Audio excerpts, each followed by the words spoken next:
بسم الله الرحمن الرحيم ألف لام ميم ذلك الكتاب لا ريب فيه هدى للمتقين الذين يؤمنون بالغيب ويقيمون الصلاة ومما رزقناهم ينفقون والذين يؤمنون بما أنزل إليك وما أنزل من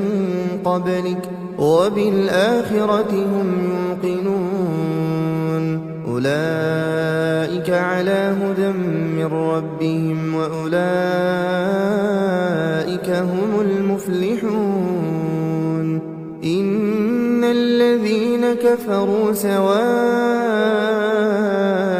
عليهم أأنذرتهم أم لم تنذرهم لا يؤمنون ختم الله على قلوبهم وعلى سمعهم وعلى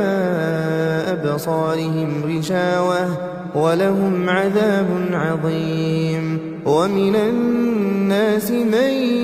يقول آمنا بالله وباليوم الآخر وما هم بمؤمنين يخادعون الله والذين آمنوا وما يخدعون إلا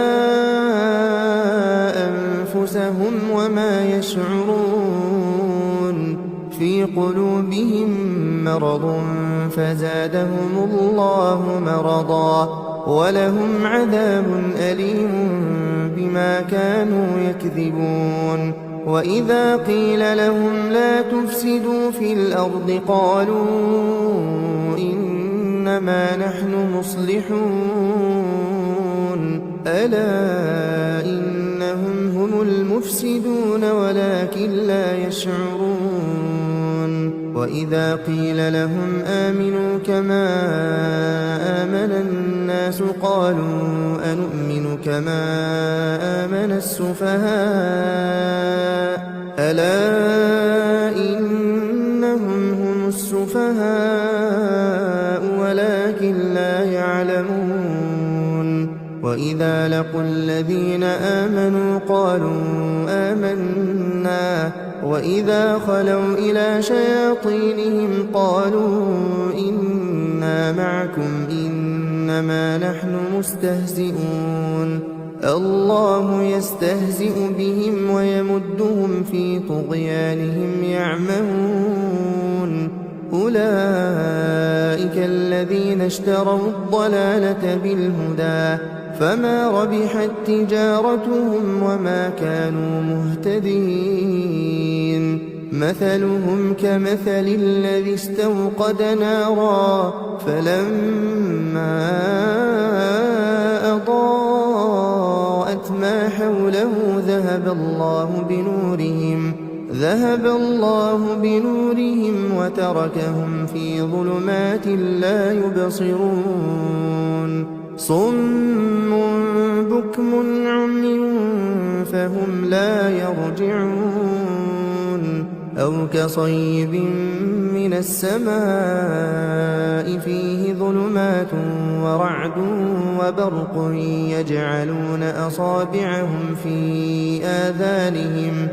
يجعلون أصابعهم في آذانهم من الصواعق حذر الموت والله محيط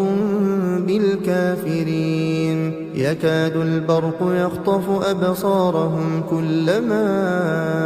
أضاء لهم مشوا فيه وإذا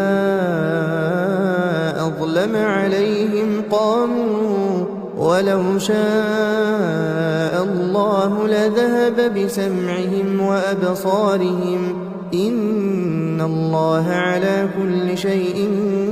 قدير يا أيها الناس اعبدوا ربكم الذي خلقكم والذين من قبلكم لعلكم تتقون الذي جعل لكم الأرض فراشا والسماء بناء وأنزل من السماء فأخرج به من الثمرات رزقا لكم فلا تجعلوا لله أندادا وأنتم تعلمون وإن كنتم في ريب مما نزلنا على عبدنا فأتوا بسورة من مثله وادعوا شهداءكم من دون الله إن كنتم صادقين فإن لم تفعلوا ولن تفعلوا فاتقوا النار التي وقودها الناس والحجارة أعدت للكافرين وبشر الذين آمنوا وعملوا الصالحات أن لهم جنات تجري من تحتها الأنهار كلما رزقوا منها من ثمرة رزقا قالوا هذا الذي رزقنا من قبل وأتوا به متشابها ولهم فيها أزواج مطهرة وهم فيها خالدون إن الله لا يستحيي أن يضرب مثلا ما بعوضة فما فوقها فأما الذين آمنوا فيعلمون أنه الحق من ربهم وأما الذين كفروا فيقولون ماذا أراد الله بهذا مثلا يضل به كثيرا ويهدي به كثيرا وما يضل به إلا الفاسقين الذين ينقضون عهد الله من بعد ميثاقه ويقطعون ما أمر الله به أن يوصل ويفسدون في الأرض أولئك هم الخاسرون كيف تكفرون بالله وكنتم أمواتا فأحياكم ثم يميتكم ثم يحييكم ثم إليه ترجعون هو الذي خلق لكم ما في الأرض جميعا ثم استوى إلى السماء فسواهن 7 سماوات وهو بكل شيء عليم وإذ قال ربك للملائكة إني جاعل في الأرض خليفة قالوا أتجعل فيها من يفسد فيها ويسفك الدماء ونحن نسبح بحمدك ونقدس لك قال إني أعلم ما لا تعلمون وعلم آدم الأسماء كلها ثم عرضهم على الملائكة فقال أنبئوني بأسماء هؤلاء إن كنتم صادقين قالوا سبحانك لا علم لنا إلا ما علمتنا إنك أنت العليم الحكيم قال يا آدم أنبئهم بأسمائهم فلما أنبأهم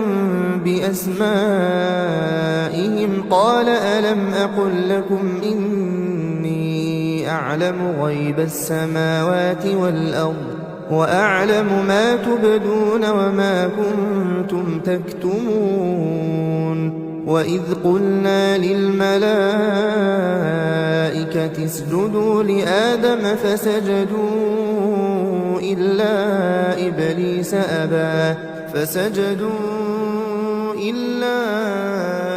إبليس أبى واستكبر وكان من الكافرين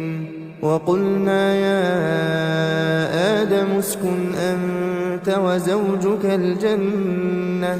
وكلا منها رغدا حيث شئتما ولا تقربا هذه الشجرة فتكونا من الظالمين فأزلهما الشيطان عنها فأخرجهما مما كانا فيه وقلنا اهبطوا بعضكم لبعض عدو ولكم في الأرض مستقر ومتاع إلى حين فتلقى آدم من ربه كلمات فتاب عليه إنه هو التواب الرحيم قلنا اهبطوا منها جميعا فإما يأتينكم مني هدى فمن تبع هداي فلا خوف عليهم ولا هم يحزنون والذين كفروا وكذبوا بآياتنا أولئك أصحاب النار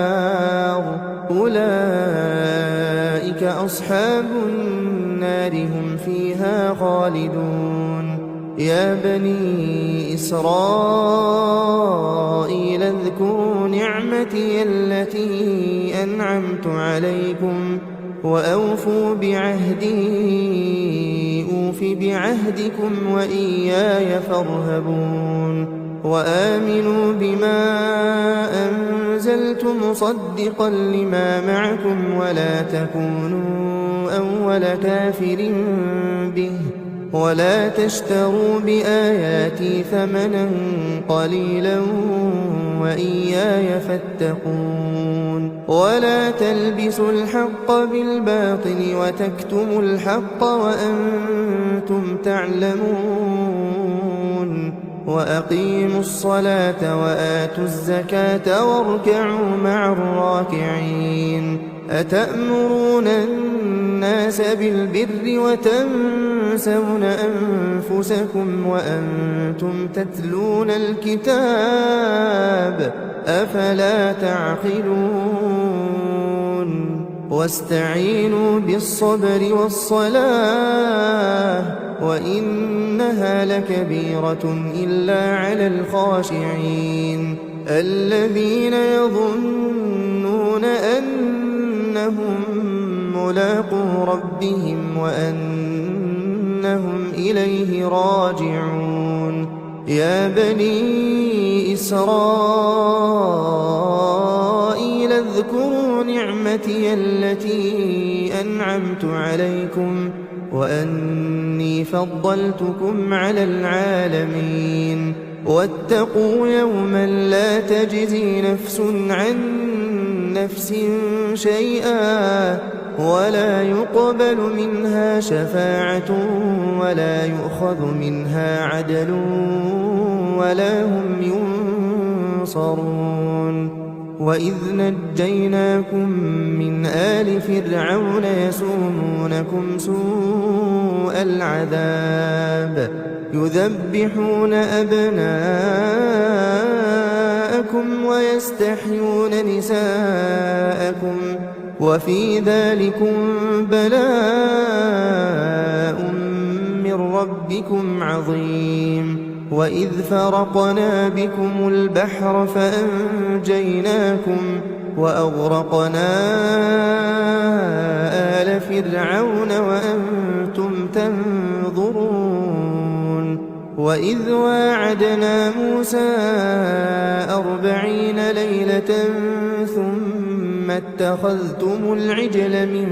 بعده وأنتم ظالمون ثم عفونا عنكم من بعد ذلك لعلكم تشكرون وإذ آتينا موسى الكتاب والفرقان لعلكم تهتدون وإذ قال موسى لقومه يا قوم إنكم ظلمتم أنفسكم باتخاذكم العجل فتوبوا إلى بارئكم فاقتلوا أنفسكم ذلكم خير لكم عند بارئكم فتاب عليكم إنه هو التواب الرحيم وإذ قلتم يا موسى لن نؤمن لك حتى نرى الله جهرة فأخذتكم الصاعقة وأنتم تنظرون ثم بعثناكم من بعد موتكم لعلكم تشكرون وظللنا عليكم الغمام وأنزلنا عليكم المن والسلوى كلوا من طيبات ما رزقناكم وما ظلمونا ولكن كانوا أنفسهم يظلمون وإذ قلنا ادخلوا هذه القرية فكلوا منها حيث شئتم رغدا وادخلوا الباب سجدا وقولوا حطة نغفر لكم خطاياكم وسنزيد المحسنين فبدل الذين ظلموا قولا غير الذي قيل لهم فأنزلنا على الذين ظلموا رجزا من السماء بما كانوا يفسقون وإذ استسقى موسى لقومه فقلنا اضرب بعصاك الحجر فانفجرت منه 12 عينا قد علم كل أناس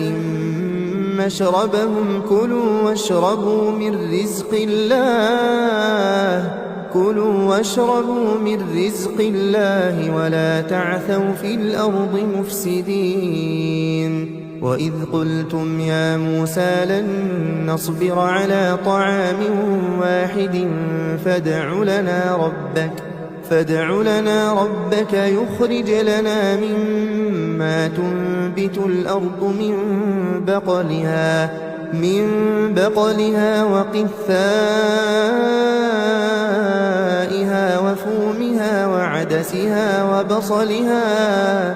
قال أتستبدلون الذي هو أدنى بالذي هو خير اهبطوا مصرا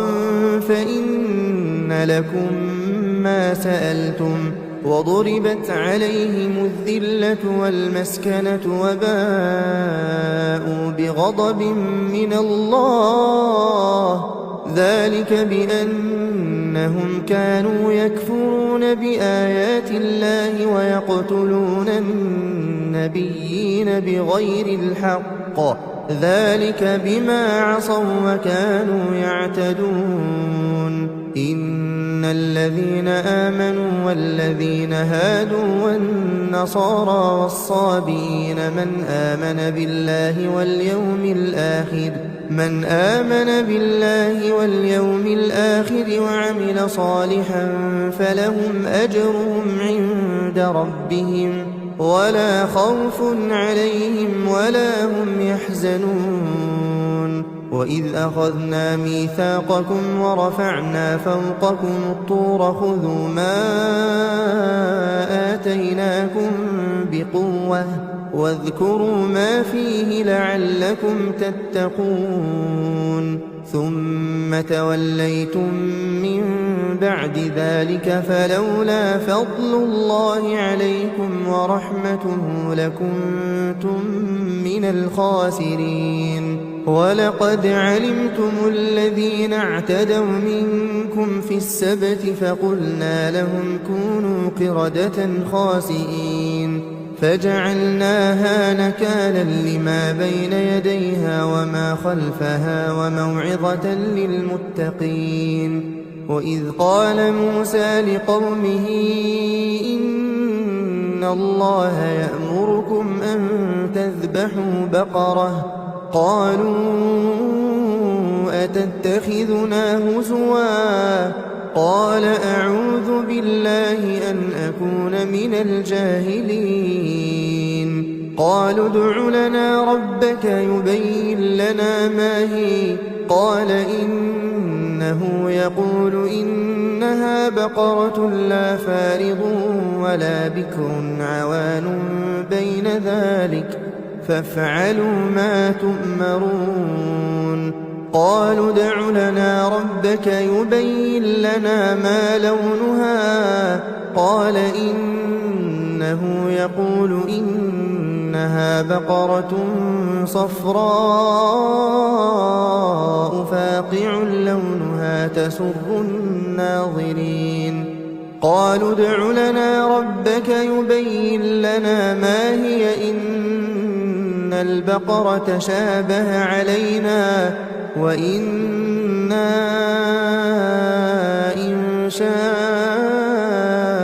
الله لمهتدون قال إنه يقول إنها بقرة لا ذلول تثير الأرض ولا تسقي الحرث مسلمة لا شية فيها قالوا الآن جئت بالحق فذبحوها وما كادوا يفعلون وإذ قتلتم نفسا فادارأتم فيها والله مخرج ما كنتم تكتمون فقلنا اضربوه ببعضها كذلك يحيي الله الموتى ويريكم آياته لعلكم تعقلون ثم قست قلوبكم من بعد ذلك فهي كالحجارة أو أشد قسوة وإن من الحجارة لما يتفجر منه الأنهار وإن منها لما يشقق فيخرج منه الماء وإن منها لما يهبط من خشية الله وما الله بغافل عما تعملون أفتطمعون أن يؤمنوا لكم وقد كان فريق منهم يسمعون كلام الله ثم يحرفونه من بعد ما عقلوه وهم يعلمون وإذا لقوا الذين آمنوا قالوا آمنا وإذا خلا بعضهم إلى بعض قالوا أتحدثونهم بما فتح الله عليكم ليحاجوكم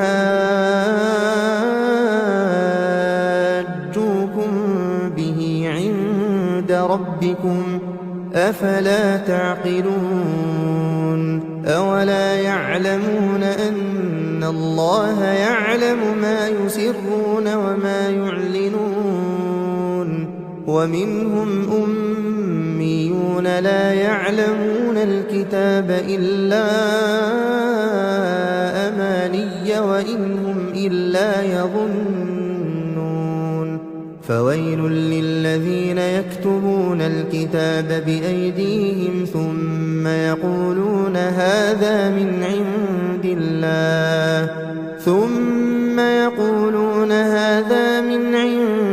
الله ليشتروا به ثمنا قليلا فويل لهم مما كتبت أيديهم وويل لهم مما يكسبون وقالوا لن تمسنا النار إلا أياما معدودة قل أتخذتم عند الله عهدا فلن يخلف الله عهده أم تقولون على الله ما لا تعلمون بلى من كسب سيئة وأحاطت به خطيئته فأولئك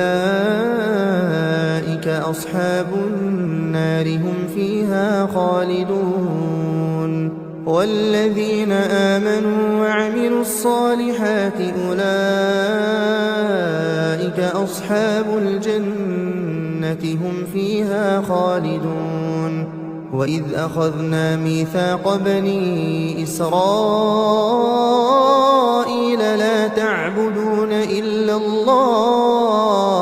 لا تعبدون إلا الله وبالوالدين إحسانا وذي القربى واليتامى والمساكين وقولوا للناس حسنا وأقيموا الصلاة وآتوا الزكاة ثم توليتم إلا قليلا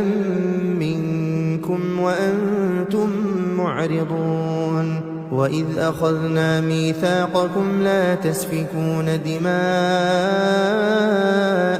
ولا تخرجون أنفسكم من دياركم ثم أقررتم وأنتم تشهدون ثم أنتم هؤلاء تقتلون أنفسكم وتخرجون فريقا منكم من ديارهم تظاهرون عليهم بالإثم والعدوان وإن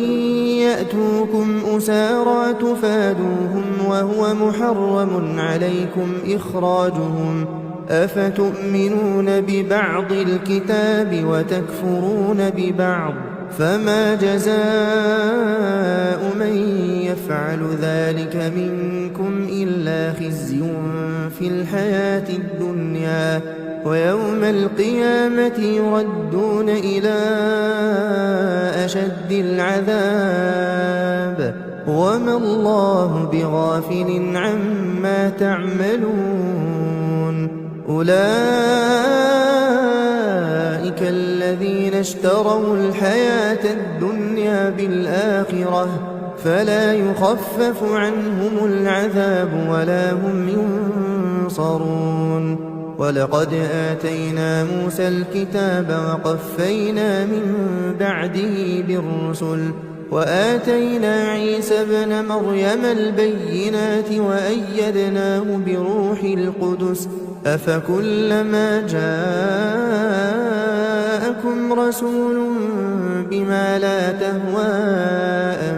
أنفسكم استكبرتم ففريقا كذبتم وفريقا تقتلون وقالوا قلوبنا غلف بل لعنهم الله بكفرهم فقليلا ما يؤمنون ولما جاءهم كتاب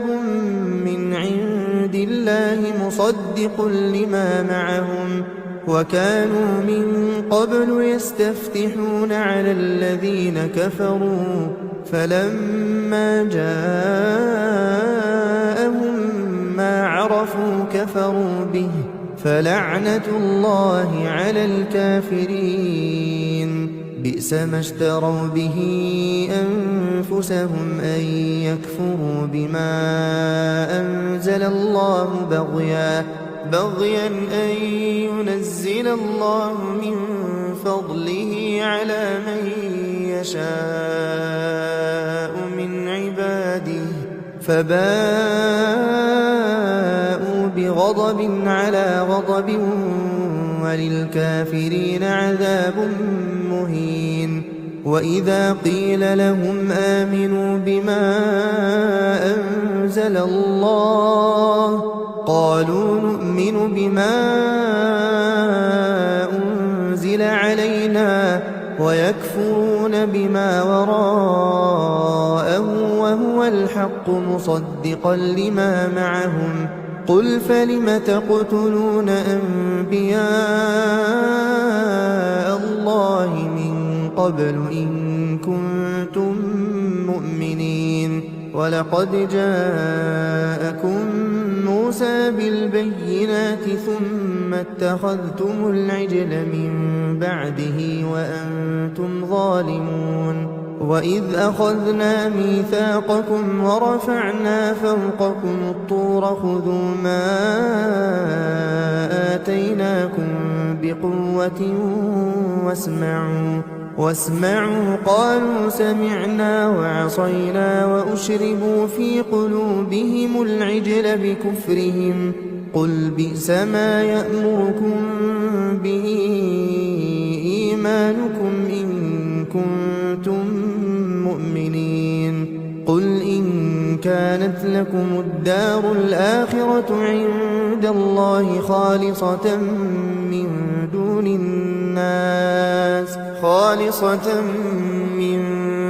الناس فتمنوا الموت إن كنتم صادقين ولن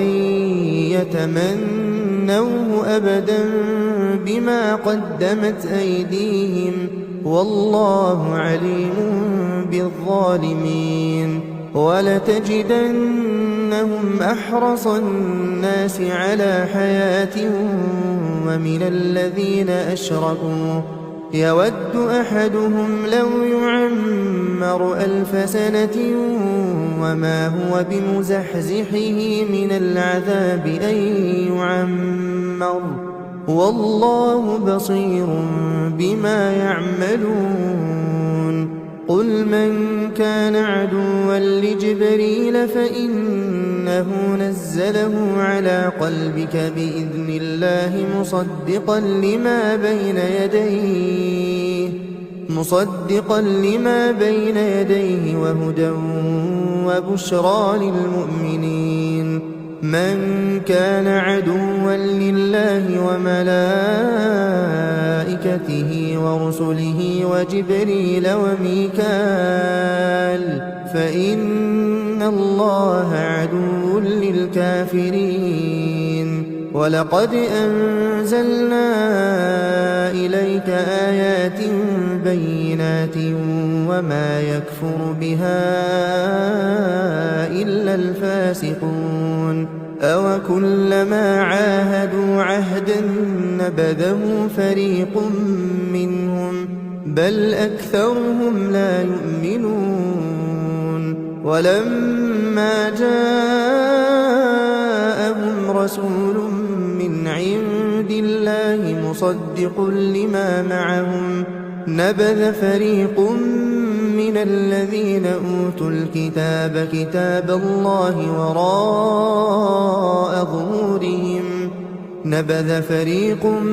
الذين أوتوا الكتاب كتاب الله وراء ظهورهم كأنهم لا يعلمون واتبعوا ما تتلو الشياطين على ملك سليمان وما كفر سليمان ولكن الشياطين كفروا يعلمون الناس السحر وما أنزل على الملكين ببابل هاروت وماروت وما يعلمان من أحد حتى يقولا إنما نحن فتنة فلا تكفر فيتعلمون منهما ما يفرقون به بين المرء وزوجه وما هم بضارين به من أحد إلا بإذن الله ويتعلمون ما يضرهم ولا ينفعهم ولقد علموا لمن اشتراه ما له في الآخرة من خلاق ولبئس ما شروا به أنفسهم لو كانوا يعلمون ولو أنهم آمنوا واتقوا لمثوبة من عند الله خير لو كانوا يعلمون يا أيها الذين آمنوا لا تقولوا راعنا وقولوا انظرنا واسمعوا وللكافرين عذاب أليم ما يود الذين كفروا من أهل الكتاب ولا المشركين أن ينزل عليكم من خير من ربكم والله يختص برحمته من يشاء والله ذو الفضل العظيم. ما ننسخ من آية أو ننسها نأت بخير منها أو مثلها. ألم تعلم أن الله على كل شيء قدير. ألم تعلم أن الله له ملك السماوات والأرض وما لكم من دون الله من ولي ولا نصير. أم تريدون أن تسألوا رسولكم كما سئل موسى من قبل ومن يتبدل الكفر بالإيمان فقد ضل سواء السبيل. ود كثير من أهل الكتاب لو يردونكم من بعد إيمانكم كفارا حسدا من عند أنفسهم من بعد ما تبين لهم الحق فاعفوا واصفحوا حتى يأتي الله بأمره إن الله على كل شيء قدير. وأقيموا الصلاة وآتوا الزكاة وما تقدموا لأنفسكم من خير تجدوه عند الله إن الله بما تعملون بصير. وقالوا لن يدخل الجنة إلا من كان هودا أو نصارى تلك أمانيهم قل هاتوا برهانكم إن كنتم صادقين. بلى من أسلم وجهه لله وهو محسن فله أجره عند ربه ولا خوف عليهم ولا هم يحزنون. وقالت اليهود ليست النصارى ليست اليهود على شيء وهم يتلون الكتاب كذلك قال الذين لا يعلمون مثل قولهم فالله يحكم بينهم يوم القيامة فيما كانوا فيه يختلفون. ومن أظلم ممن منع مساجد الله أن يذكر فيها اسمه وسعى في خرابها أولئك ما كان لهم أن يدخلوها إلا خائفين لهم في الدنيا خزي ولهم في الآخرة عذاب عظيم. ولله المشرق والمغرب فأينما تولوا فثم وجه الله إن الله واسع عليم. وقالوا اتخذ الله ولدا سبحانه بل له ما في السماوات والأرض كل له قانتون. بديع السماوات والأرض وإذا قضى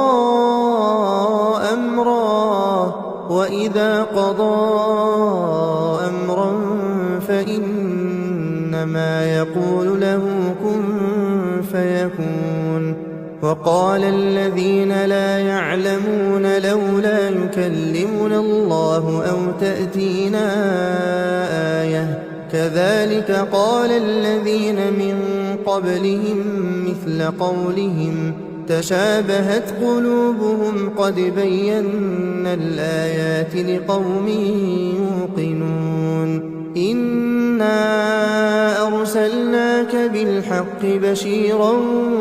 ونذيرا ولا تسأل عن أصحاب الجحيم. ولن ترضى عنك اليهود ولا النصارى حتى تتبع ملتهم قل إن إن هدى الله هو الهدى ولئن اتبعت أهواءهم بعد الذي جاءك من العلم ما لك من الله من ولي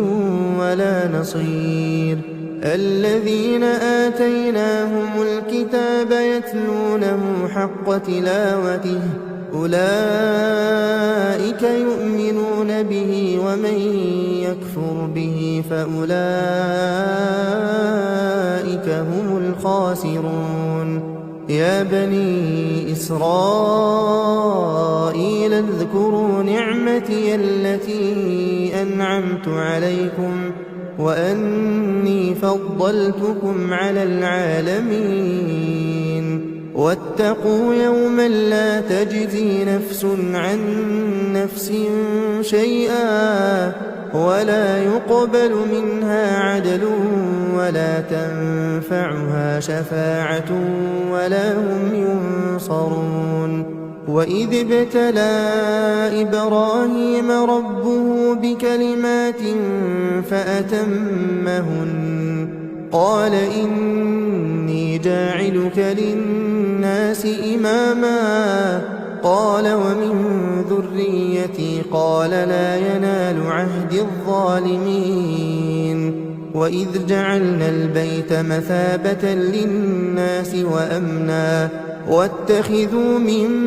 مقام إبراهيم مصلى وعهدنا إلى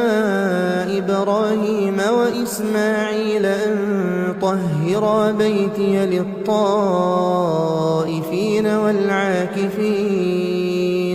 للطائفين والعاكفين والركع السجود وإذ قال إبراهيم رب اجعل هذا بلدا آمنا وارزق أهله من الثمرات من آمن منهم بالله واليوم الآخر قال ومن كفر فأمتعه قليلا ثم أضطره إلى عذاب النار وبئس المصير وإذ يرفع إبراهيم القواعد من البيت وإسماعيل ربنا تقبل منا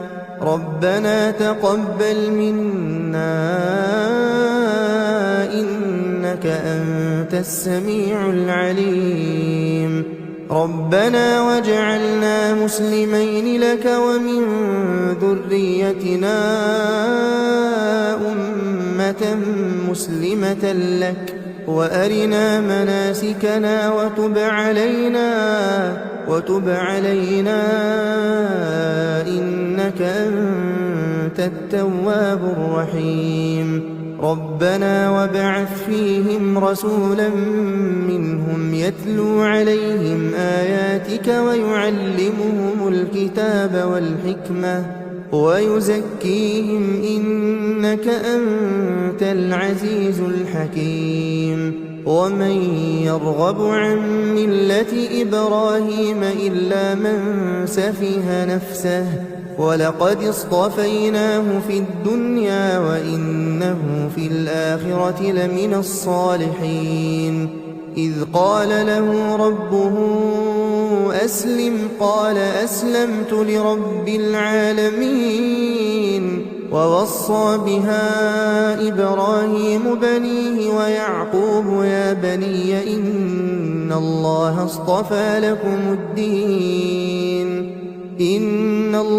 اصطفى لكم الدين فلا تموتن إلا وأنتم مسلمون أم كنتم شهداء إذ حضر يعقوب الموت إذ قال لبنيه ما تعبدون من بعدي قالوا نعبد إلهك وإله آبائك إبراهيم وإسماعيل وإسحاق إلها واحدا ونحن له مسلمون تلك أمة قد خلت لها ما كسبت ولكم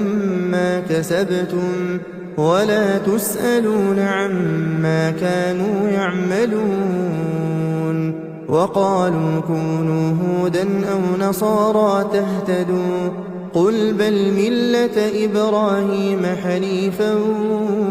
وما كان من المشركين قولوا آمنا بالله وما أنزل إلينا وما أنزل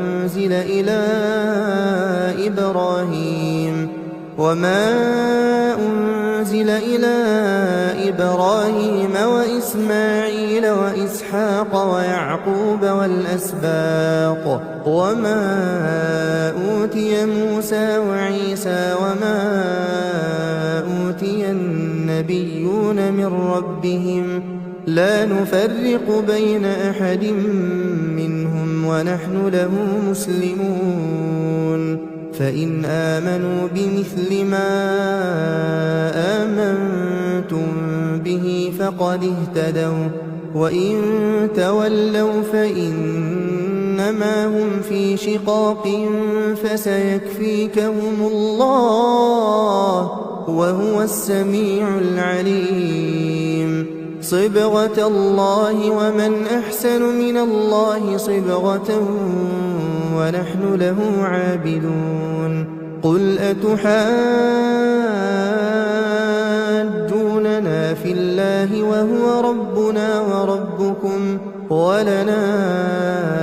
أعمالنا ولكم أعمالكم ونحن له مخلصون أم تقولون إن إبراهيم وإسماعيل وإسحاق ويعقوب والأسباط كانوا هودا أو نصارى قل أأنتم أعلم أم الله ومن أظلم ممن كتم شهادة عنده من الله وما الله بغافل عما تعملون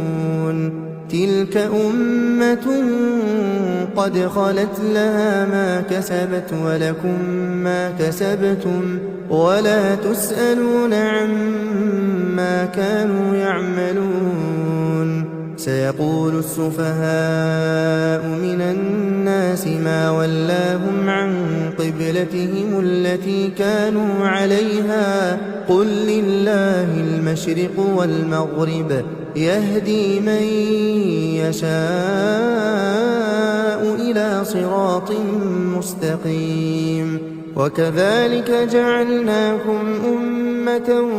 وسطا لتكونوا شهداء على الناس ويكون الرسول عليكم شهيدا وما جعلنا القبلة التي كنت عليها إلا لنعلم من يتبع الرسول ممن ينقلب على عقبيه وإن كانت لكبيرة إلا على الذين هدى الله وما كان الله ليضيع إيمانكم إن الله بالناس لرؤوف رحيم قد نرى تقلب وجهك في السماء فلنولينك قبلة ترضاها فول وجهك شطر المسجد الحرام وحيث ما كنتم فولوا وجوهكم شطره وإن الذين أوتوا الكتاب ليعلمون أنه الحق من ربهم وما الله بغافل عما يعملون ولئن أتيت الذين أوتوا الكتاب بكل آية ما تبعوا قبلتك وما أنت بتابع قبلتهم وما بعضهم بتابع قبلة بعض ولئن اتبعت أهواءهم من بعد ما جاءك من العلم إنك إذا لمن الظالمين الذين آتيناهم الكتاب يعرفونه كما يعرفون أبناءهم وإن فريقا منهم ليكتمون الحق وهم يعلمون الحق من ربك فلا تكونن من الممترين ولكل وجهة هو موليها فاستبقوا الخيرات أينما تكونوا يأت بكم الله جميعا إن الله على كل شيء قدير ومن حيث خرجت فول وجهك شطر المسجد الحرام وإنه للحق من ربك وما الله بغافل عما تعملون ومن حيث خرجت فول وجهك شطر المسجد الحرام وحيث ما كنتم فولوا وجوهكم شطره لئلا يكون للناس عليكم حجة إلا الذين ظلموا منهم فلا تخشوهم واخشوني ولأتم نعمتي عليكم ولعلكم تهتدون كما أرسلنا فيكم رسولا منكم يتلو عليكم آياتنا ويزكيكم ويعلمكم الكتاب والحكمة ويعلمكم ما لم تكونوا تعلمون فاذكروني أذكركم واشكروا لي ولا تكفرون يا أيها الذين آمنوا استعينوا بالصبر والصلاة إن الله مع الصابرين ولا تقولوا لمن يقتل في سبيل الله أموات بل أحياء ولكن لا تشعرون ولنبلونكم بشيء من الخوف والجوع ونقص من الأموال والأنفس والثمرات وبشر الصابرين الذين إذا أصابتهم مصيبة قالوا إنا لله وإنا إليه راجعون أولئك عليهم صلوات من ربهم ورحمة وأولئك هم المهتدون إن الصفا والمروة من شعائر الله فمن حج البيت أو اعتمر فلا جناح عليه أن يطوف بهما ومن تطوع خيرا فإن الله شاكر عليم إن الذين يكتمون ما أنزلنا من البينات والهدى من بعد ما بيناه للناس في الكتاب أولئك يلعنهم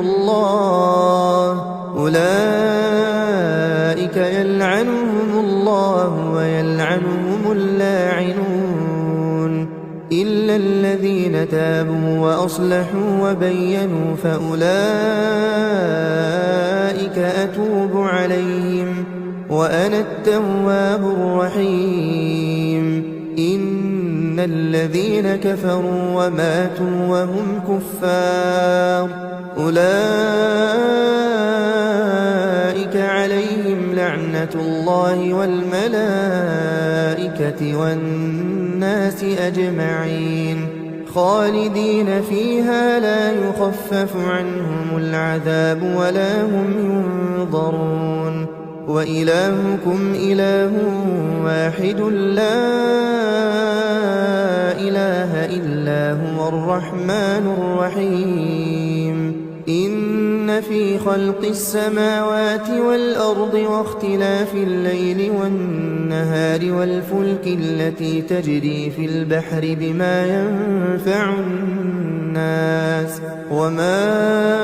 أنزل الله من السماء من ماء فأحيا به الأرض بعد موتها وبث فيها من كل دابة وتصريف الرياح والسحاب المسخر بين السماء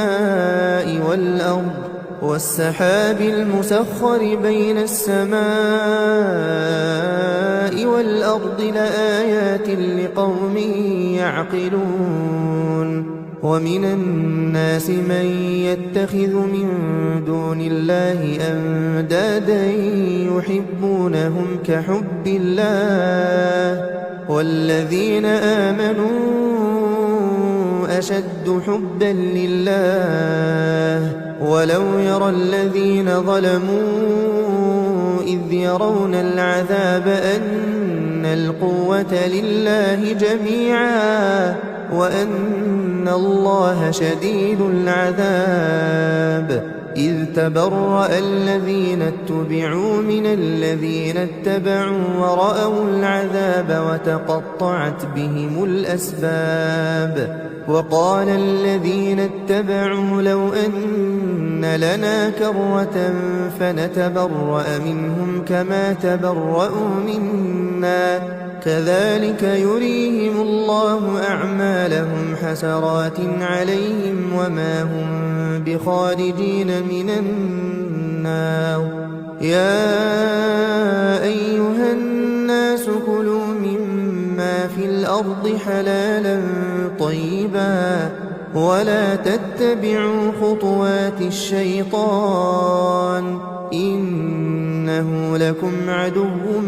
مبين إنما يأمركم بالسوء والفحشاء وأن تقولوا على الله ما لا تعلمون وإذا قيل لهم اتبعوا ما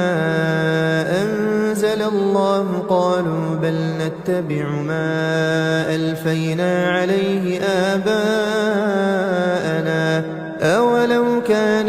آباؤهم لا يعقلون شيئا ولا يهتدون ومثل الذين كفروا كمثل الذي ينعق بما لا يسمع إلا دعاء ونداء صم بكم عمي فهم لا يعقلون يا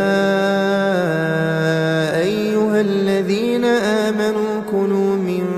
طيبات ما رزقناكم واشكروا لله إن كنتم إياه تعبدون إنما حرم عليكم الميتة والدم ولحم الخنزير وما أهل به لغير الله فمن اضطر غير باغ ولا عاد فلا إثم عليه إن الله غفور رحيم إن الذين يكتمون ما أنزل الله من الكتاب ويشترون به ثمنا قليلا أولئك ما يأكلون في بطونهم إلا النار ولا يكلمهم الله يوم القيامة ولا يزكيهم ولهم عذاب أليم أولئك الذين اشتروا الضلالة بالهدى والعذاب بالمغفرة فما أصبرهم على النار ذلك بأن الله نزل الكتاب بالحق وإن الذين اختلفوا في الكتاب لفي شقاق بعيد ليس البر أن تولوا وجوهكم قبل المشرق والمغرب ولكن البر من آمن بالله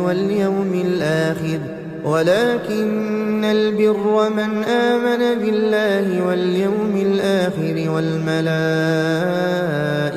والكتاب والنبيين وآتى المال على حبه ذوي القربى واليتامى والمساكين وابن السبيل والسائلين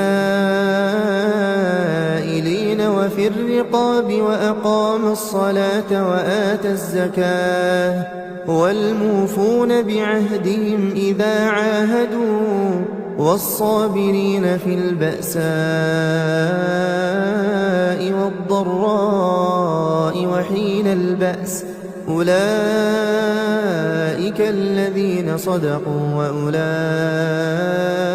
هم المتقون. يا أيها الذين آمنوا كتب عليكم القصاص في القتلى الحر بالحر والعبد بالعبد والأنثى بالأنثى فمن عفي له من أخيه شيء فاتباع بالمعروف وأداء إليه بإحسان ذلك تخفيف من ربكم ورحمة فمن اعتدى بعد ذلك فله عذاب أليم. ولكم في القصاص حياة يا أولي الألباب لعلكم تتقون. كتب عليكم إذا حضر أحدكم الموت إن ترك خيرا الوصية للوالدين والأقربين بالمعروف حقا على المتقين فمن بدله بعدما سمعه فإنما إثمه على الذين يبدلونه إن الله سميع عليم. فمن خاف من موص جنفا أو إثما فأصلح بينهم فلا إثم عليه إن الله غفور رحيم. يا أيها الذين آمنوا كتب عليكم الصيام كما كتب على الذين من قبلكم لعلكم تتقون أياما معدودات فمن كان منكم مريضا أو على سفر فعدة من أيام أخر وعلى الذين يطيقونه فدية طعام مسكين فمن تطوع خيرا فهو خير له وأن تصوموا خير لكم إن كنتم تعلمون. شهر رمضان الذي أنزل فيه القرآن هدى للناس وبينات من الهدى والفرقان فمن شهد منكم الشهر فليصمه ومن كان مريضا أو على سفر فعدة من أيام أخر يريد الله بكم اليسر ولا يريد بكم العسر ولتكملوا العدة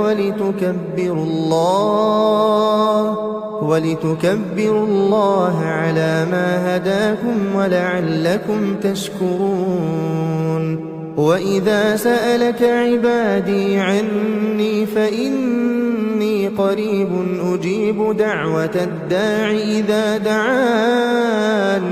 فليستجيبوا لي وليؤمنوا بي لعلهم يرشدون. أحل لكم ليلة الصيام الرفث إلى نسائكم هن لباس لكم وأنتم لباس لهن علم الله أنكم كنتم تختانون أنفسكم فتاب عليكم وعفى عنكم فالآن باشروهن وابتغوا ما كتب الله لكم وكلوا واشربوا حتى يتبين لكم الخيط الأبيض من الخيط الأسود من الفجر ثم أتموا الصيام إلى الليل ولا تباشروهن وأنتم عاكفون في المساجد تلك حدود الله فلا تقربوها كذلك يبين الله آياته للناس لعلهم يتقون ولا تأكلوا أموالكم بينكم بالباطل وتدلوا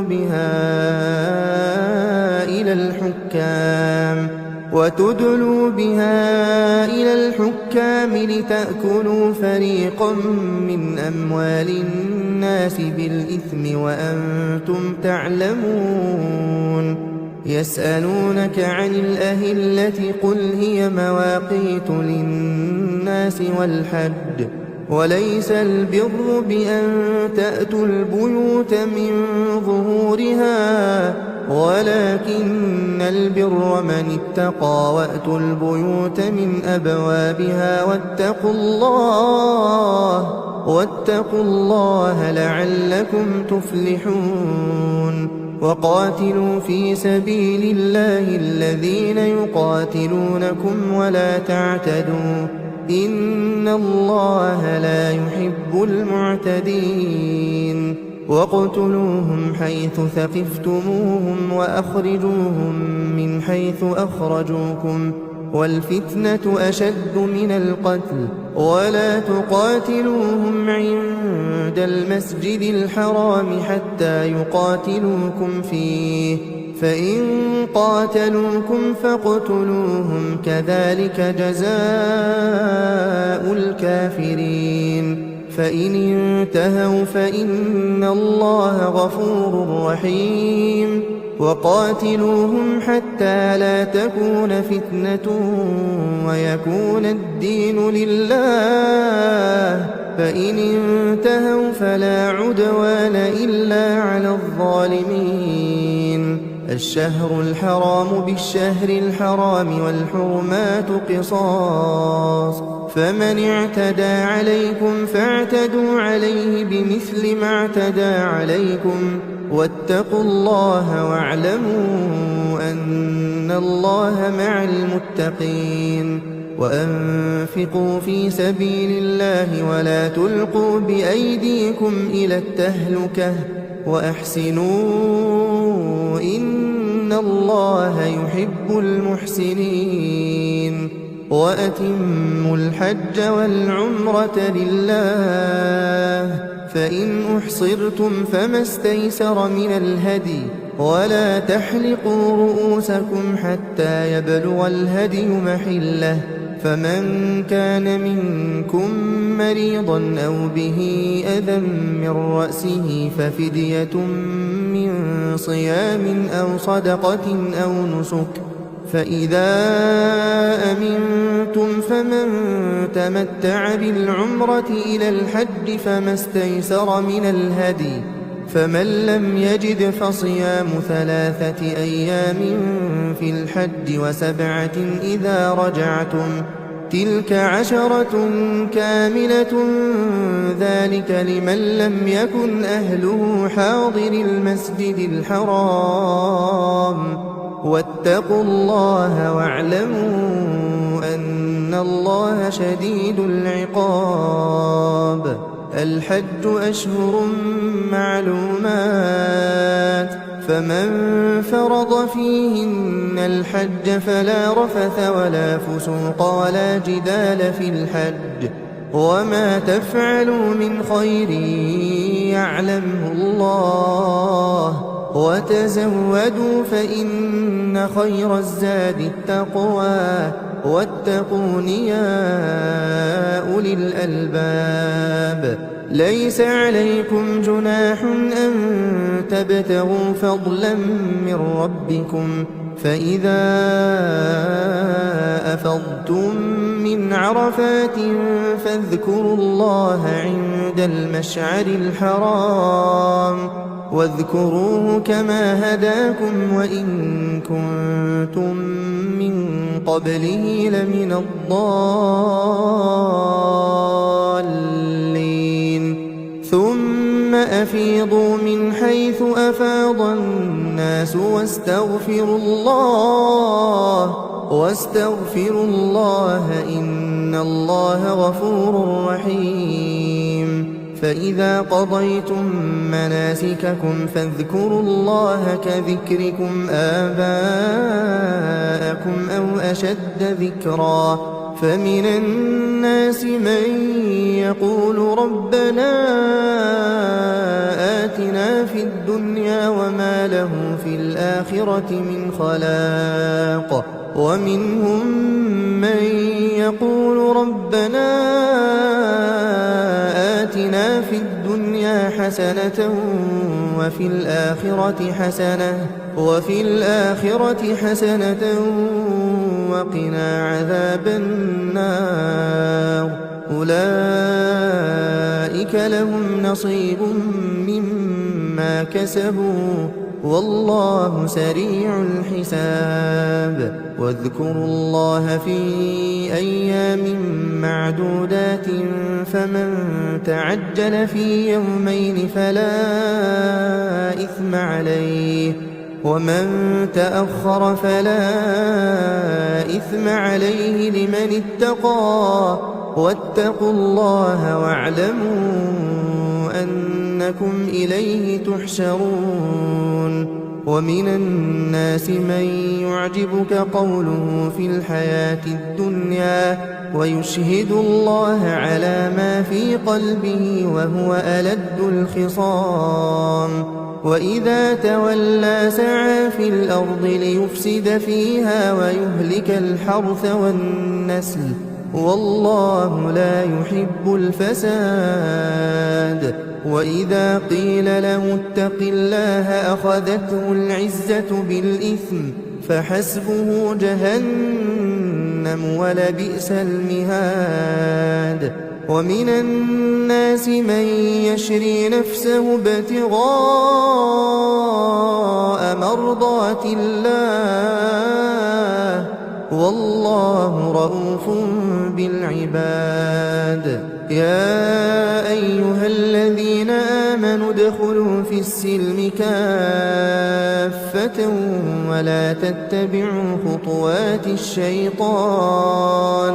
ولا تتبعوا خطوات الشيطان إنه لكم عدو مبين فإن زللتم من بعد ما جاءتكم البينات فاعلموا أن الله عزيز حكيم هل ينظرون إلا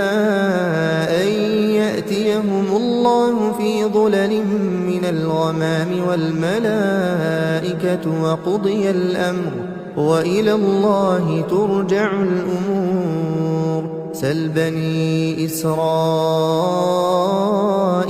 كم آتيناهم من آية بينة ومن يبدل نعمة الله من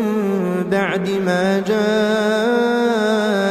فإن الله شديد العقاب زين للذين كفروا الحياة الدنيا ويسخرون من الذين آمنوا والذين اتقوا فوقهم يوم القيامة والله يرزق من يشاء بغير حساب كان الناس أمة واحدة فبعث الله النبيين مبشرين ومنذرين وأنزل معهم الكتاب بالحق ليحكم بين الناس فيما اختلفوا فيه وما اختلف فيه إلا الذين أوتوه من بعد ما جاءتهم البينات بغيا بينهم فهدى الله الذين آمنوا لما اختلفوا فيه من الحق بإذنه والله يهدي من يشاء إلى صراط مستقيم. أم حسبتم أن تدخلوا الجنة ولما يأتكم مثل الذين خلوا من قبلكم مستهم البأساء والضراء وزلزلوا حتى يقول الرسول والذين آمنوا معه متى نصر الله ألا إن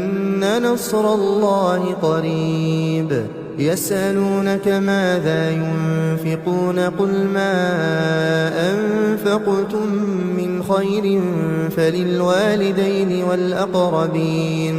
فللوالدين والأقربين واليتامى والمساكين وابن السبيل وما تفعلوا من خير فإن الله به عليم. كتب عليكم القتال وهو كره لكم وعسى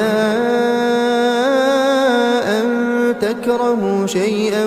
وهو خير لكم وعسى أن تحبوا شيئا وهو شر لكم والله يعلم وأنتم لا تعلمون. يسألونك عن الشهر الحرام قتال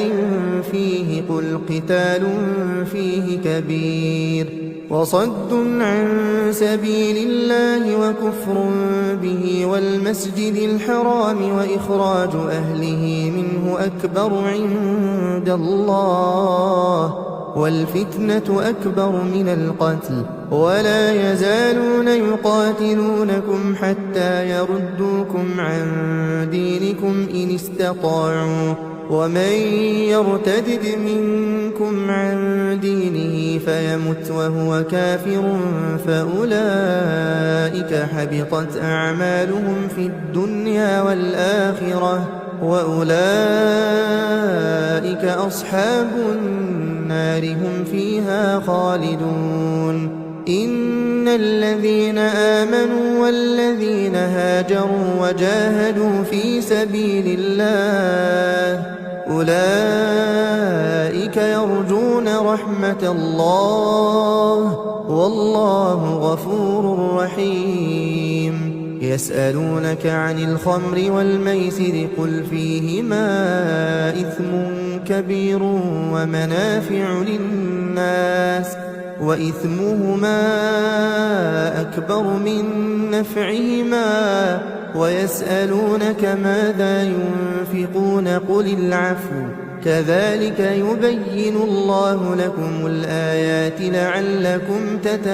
تتفكرون في الدنيا والآخرة. ويسألونك عن اليتامى قل إصلاح لهم خير وإن تخالطوهم فإخوانكم والله يعلم المفسد من المصلح ولو شاء الله لأعنتكم إن الله عزيز حكيم. ولا تنكحوا المشركات حتى يؤمن ولأمة مؤمنة خير من مشركة ولو أعجبتكم ولا تنكحوا المشركين حتى يؤمنوا ولعبد مؤمن خير من مشرك ولو أعجبكم أولئك يدعون إلى النار والله يدعو إلى الجنة والمغفرة بإذنه ويبين آياته للناس لعلهم يتذكرون. ويسألونك عن المحيض قل هو أذى فاعتزلوا النساء في المحيض ولا تقربوهن حتى يطهرن فإذا تطهرن فأتوهن من حيث أمركم الله إن الله يحب التوابين ويحب المتطهرين. نساؤكم حرث لكم فأتوا حرثكم أنى شئتم وقدموا لأنفسكم واتقوا الله واعلموا أنكم ملاقوه وبشر المؤمنين. ولا تجعلوا الله عرضة لأيمانكم أن تبروا وتتقوا وتصلحوا بين الناس والله سميع عليم. لا يؤاخذكم الله باللغو في أيمانكم ولكن يؤاخذكم بما كسبت قلوبكم والله غفور حليم. للذين يؤلون من نسائهم تربص 4 أشهر فإن فاءوا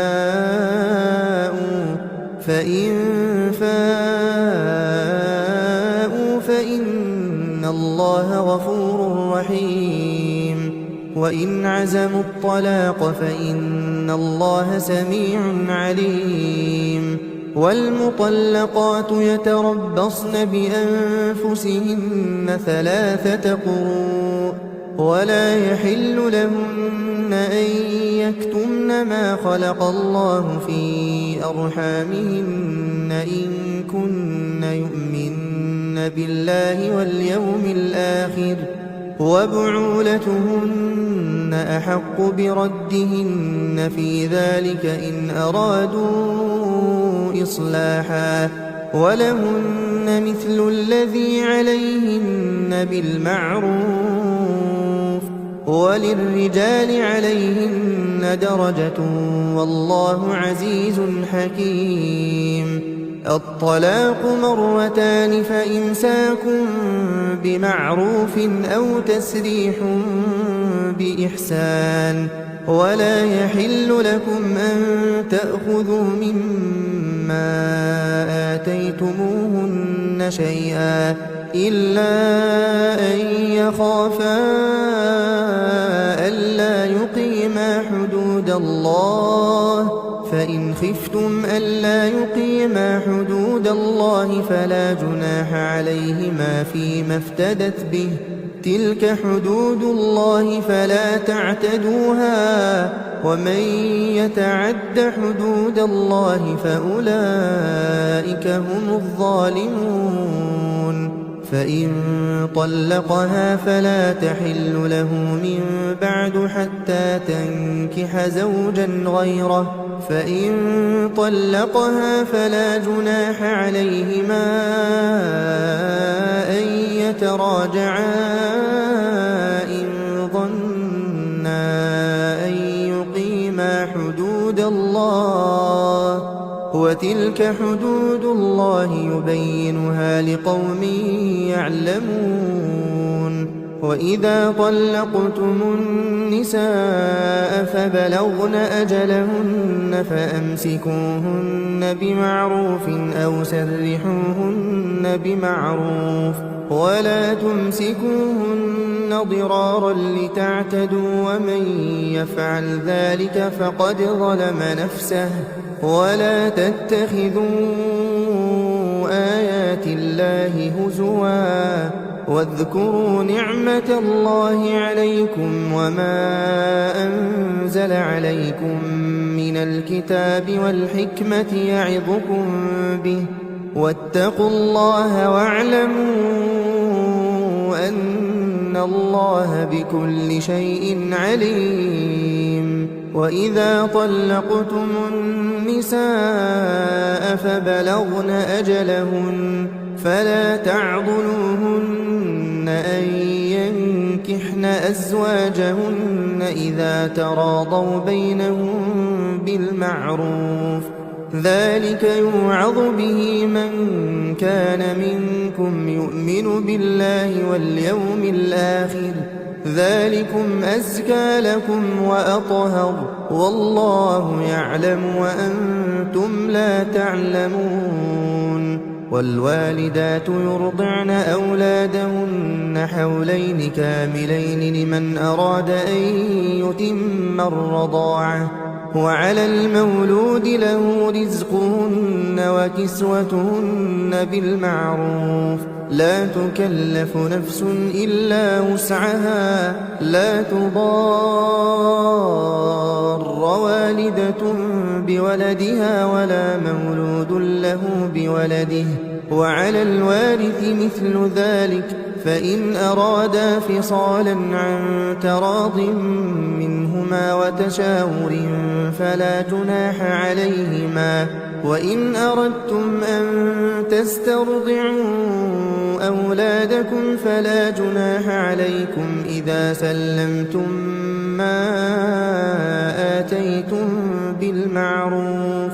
واتقوا الله واعلموا أن الله بما تعملون بصير والذين يتوفون منكم ويذرون أزواجا يتربصن بأنفسهن 4 أشهر وعشرا فإذا بلغن أجلهن فلا جناح عليكم فيما فعلن في أنفسهن بالمعروف والله بما تعملون خبير ولا جناح عليكم فيما عرضتم به من خطبة النساء أو أكننتم في أنفسكم علم الله أنكم ستذكرونهن ولكن لا تواعدوهن سرا إلا أن تقولوا قولا معروفا ولا تعزموا عقدة النكاح حتى يبلغ الكتاب أجله واعلموا أن الله يعلم ما في أنفسكم فاحذروه واعلموا أن الله غفور حليم لا جناح عليكم إن طلقتم النساء ما لم تمسوهن أو تفرضوا لهن فريضة ومتعوهن على الموسع قدره وعلى المقتر قدره متاعا بالمعروف حقا على المحسنين وإن طلقتموهن من قبل أن تمسوهن وقد فرضتم لهن فريضة فنصف ما فرضتم إلا أن يعفون أو يعفو الذي بيده عقدة النكاح وأن تعفوا أقرب للتقوى ولا تنسوا الفضل بينكم إن الله بما تعملون بصير حافظوا على الصلوات والصلاة الوسطى وقوموا لله قانتين فإن خفتم فرجالا أو ركبانا فإذا أمنتم فاذكروا الله كما علمكم ما لم تكونوا تعلمون والذين يتوفون منكم ويذرون أزواجا وصية لأزواجهم متاعا إلى الحول غير إخراج فإن خرجن فلا جناح عليكم فيما فعلن في أنفسهن من معروف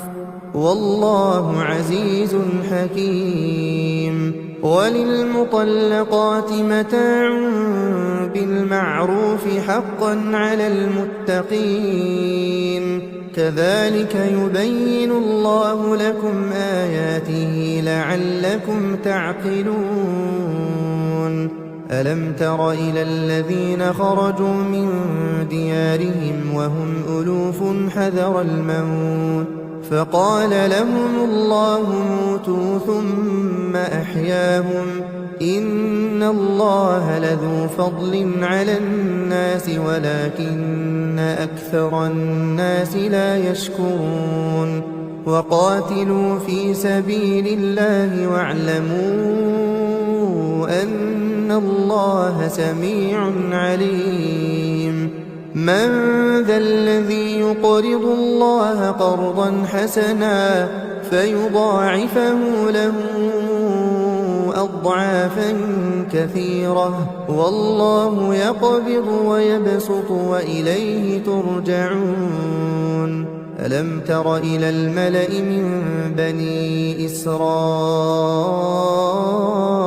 من بعد موسى إذ قالوا لنبي له بعث لنا ملكا نقاتل في سبيل الله قال هل عسيتم إن كتب عليكم القتال ألا تقاتلوا قالوا وما لنا ألا نقاتل في سبيل الله وقد أخرجنا من ديارنا وأبنائنا فلما كتب عليهم القتال تولوا إلا قليلا منهم والله عليم بالظالمين وقال لهم نبيهم إن الله قد بعث لكم طالوت ملكا قالوا أنى يكون له الملك علينا ونحن أحق بالملك منه ولم يؤت سعة من المال قال إن الله اصطفاه عليكم وزاده بسطة في العلم والجسم والله يؤتي ملكه من يشاء والله واسع عليم وقال لهم نبيهم إن آية ملكه أن يأتيكم التابوت فيه سكينة من ربكم وبقية مما ترك آل موسى وآل هارون تحمله الملائكة إن في ذلك لآية لكم إن كنتم مؤمنين فلما فصل طالوت بالجنود قال إن الله مبتليكم بنهر فمن شرب منه فليس مني ومن لم يطعمه فإنه مني إلا من اغترف غرفة بيده فشربوا منه إلا قليلا منهم فلما جاوزه هو والذين آمنوا معه قالوا لا طاقة لنا اليوم بجالوت وجنوده قال الذين يظنون أنهم ملاقو الله كم من فئة قليلة غلبت فئة كثيرة بإذن الله والله مع الصابرين ولما برزوا لجالوت وجنوده قالوا ربنا أفرغ علينا صبرا وثبت أقدامنا وانصرنا على القوم الكافرين فهزموهم بإذن الله وقتل داود جالوت وآتاه الله الملك والحكمة وعلمه مما يشاء ولولا دفع الله الناس بعضهم ببعض لفسدت الأرض ولكن الله ذو فضل على العالمين تلك آيات الله نتلوها عليك بالحق وإنك لمن المرسلين تلك الرسل فضلنا بعضهم على بعض منهم من كلم الله ورفع بعضهم درجات وآتينا عيسى ابن مريم البينات وأيدناه بروح القدس ولو شاء الله ما اقتتل الذين من بعدهم من بعد ما جاءتهم البينات ولكن اختلفوا فمنهم من آمن ومنهم من كفر ولو شاء الله ما اقتتلوا ولكن الله يفعل ما يريد يا أيها الذين آمنوا أنفقوا مما رزقناكم من قبل أن يأتي يوم لا بيع فيه ولا خلة ولا شفاعة والكافرون هم الظالمون الله لا إله إلا هو الحي القيوم لا تأخذه سنة ولا نوم له ما في السماوات وما في الأرض من ذا الذي يشفع عنده إلا بإذنه يعلم ما بين أيديهم وما خلفهم ولا يحيطون بشيء من علمه إلا بما شاء وسع كرسيه السماوات والأرض ولا يؤوده حفظهما وهو العلي العظيم لا إكراه في الدين قد تبين الرشد من الغي فمن يكفر بالطاغوت ويؤمن بالله فقد استمسك بالعروة الوثقى لا انفصام لها والله سميع عليم الله ولي الذين آمنوا يخرجهم من الظلمات إلى النور والذين كفروا أولياؤهم الطاغوت يخرجونهم من النور إلى الظلمات أولئك أصحاب النار هم فيها خالدون ألم تر إلى الذي حاج إبراهيم في ربه أن آتاه الله الملك إذ قال إبراهيم ربي الذي يحيي ويميت قال أنا أحيي وأميت قال إبراهيم فإن الله يأتي بالشمس من المشرق فأت بها من المغرب فبهت الذي كفر والله لا يهدي القوم الظالمين أو كالذي مر على قرية وهي خاوية على عروشها قال أنى يحيي هذه الله بعد موتها فأماته الله 100 عام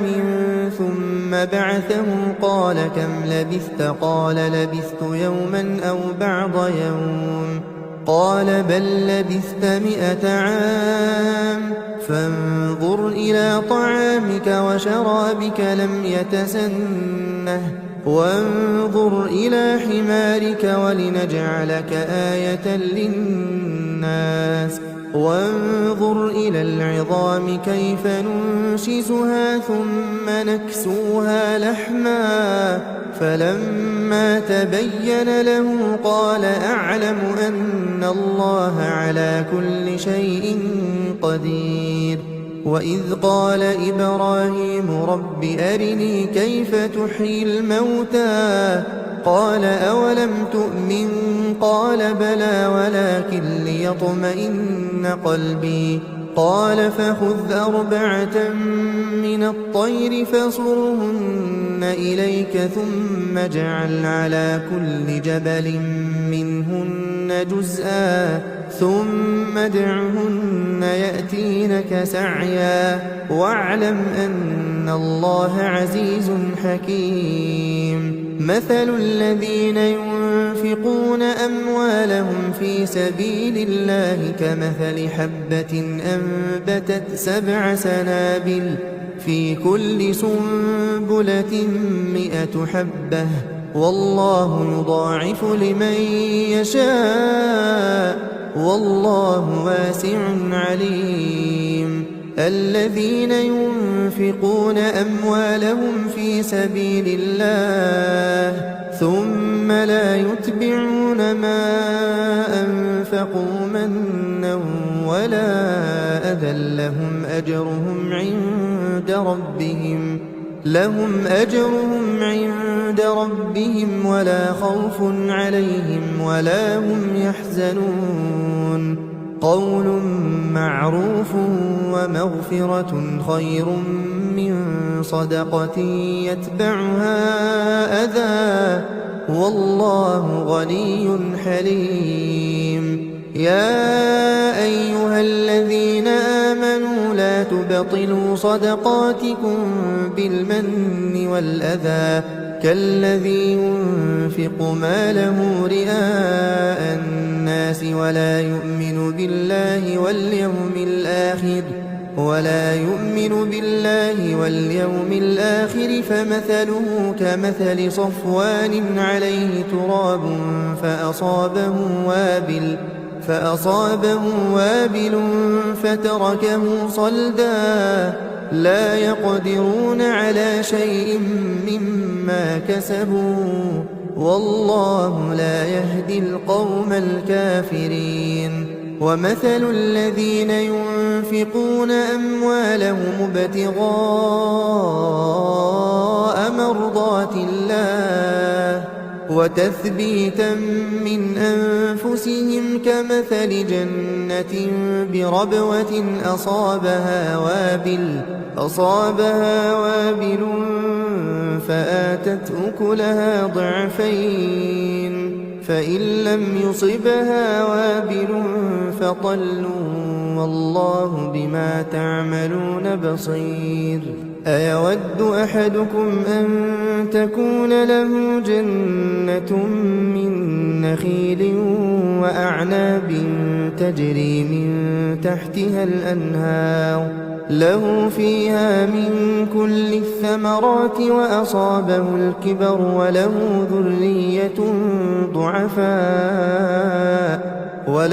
ذرية ضعفاء فأصابها إعصار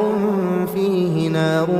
فاحترقت كذلك يبين الله لكم الآيات لعلكم تتفكرون.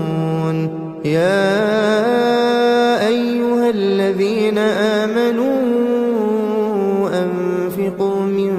طيبات ما كسبتم ومما أخرجنا لكم من الأرض ولا تيمموا الخبيث منه تنفقون ولستم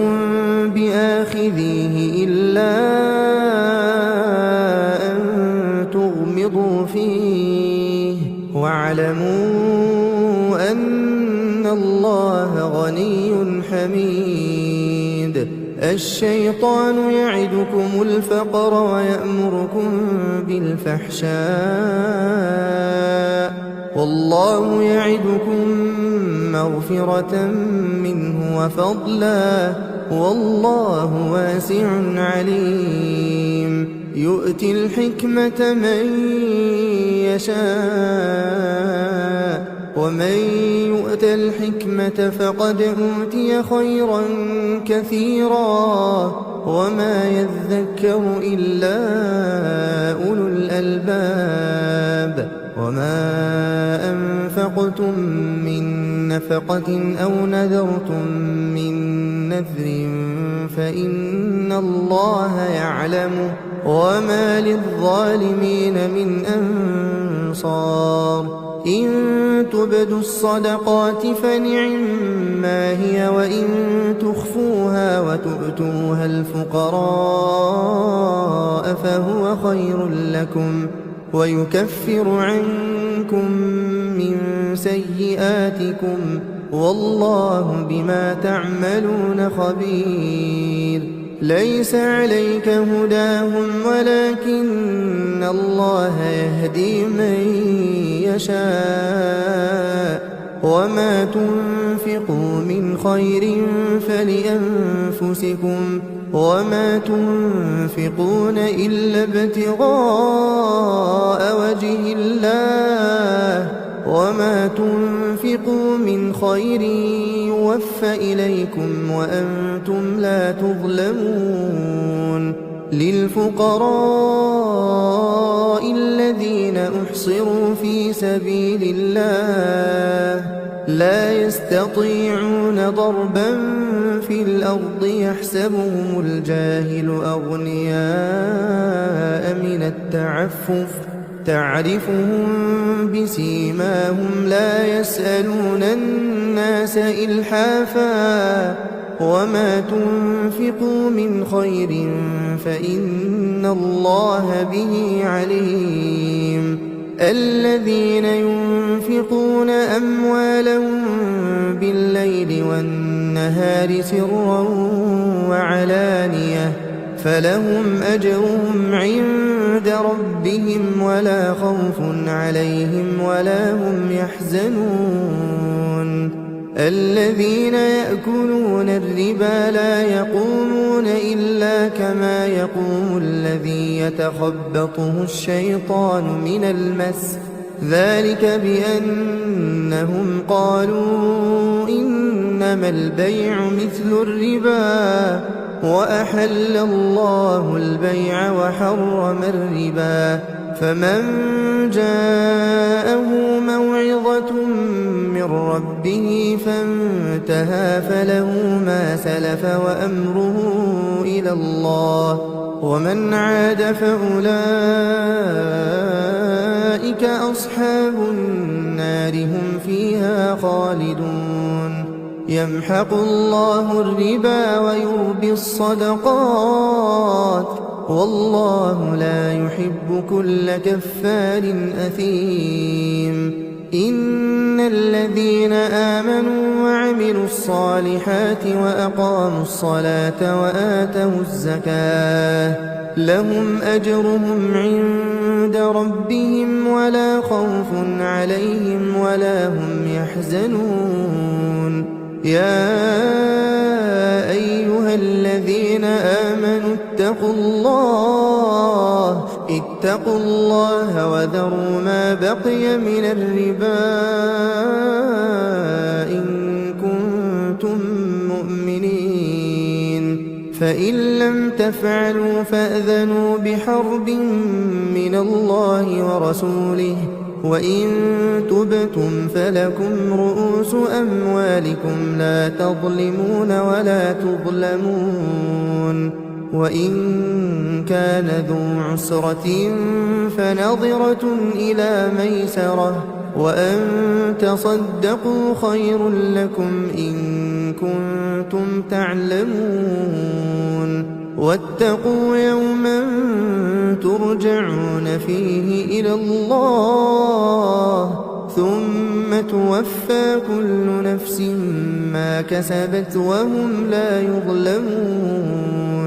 يا أيها الذين آمنوا إذا تداينتم بدين إلى أجل مسمى فاكتبوه وليكتب بينكم كاتب بالعدل ولا يأب كاتب أن يكتب كما علمه الله فليكتب وليملل الذي عليه الحق وليتق الله ربه ولا يبخس منه شيئا فإن كان الذي عليه الحق سفيها أو ضعيفا أو لا يستطيع أن يمل هو فليملل وليه بالعدل واستشهدوا شهيدين من رجالكم فإن لم يكونا رجلين فرجل وامرأتان ممن ترضون من الشهداء أن تضل إحداهما فتذكر إحداهما الأخرى ولا يأبى الشهداء إذا ما دعوا ولا تسأموا أن تكتبوه صغيرا أو كبيرا إلى أجله ذلكم أقسط عند الله وأقوم للشهادة وأدنى ألا ترتابوا إلا أن تكون تجارة حاضرة تديرونها بينكم فليس عليكم جناح ألا تكتبوها وأشهدوا إذا تبايعتم ولا يضار كاتب ولا شهيد وإن تفعلوا فإنه فسوق بكم واتقوا الله ويعلمكم الله والله بكل شيء عليم وإن كنتم على سفر ولم تجدوا كاتبا فرهان مقبوضة فإن أمن بعضكم بعضا فليؤد الذي اؤتمن أمانته وليتق الله ربه ولا تكتموا الشهادة ومن يكتمها فإنه آثم قلبه والله بما تعملون عليم لله ما في السماوات وما في الأرض وإن تبدوا ما في أنفسكم أو تخفوه يحاسبكم به الله فيغفر لمن يشاء ويعذب من يشاء والله على كل شيء قدير آمن الرسول بما أنزل إليه من ربه والمؤمنون كل آمن بالله وملائكته وكتبه ورسله لا نفرق بين أحد من رسله وقالوا سمعنا وأطعنا غفرانك ربنا وإليك المصير لا يكلف الله نفسا إلا وسعها لها ما كسبت وعليها ما اكتسبت ربنا لا تؤاخذنا إن نسينا أو أخطأنا ربنا ولا تحمل علينا إصرا كما حملته على الذين من قبلنا ربنا ولا تحملنا ما لا طاقة لنا به واعف عنا واغفر لنا وارحمنا أنت مولانا فانصرنا على القوم الكافرين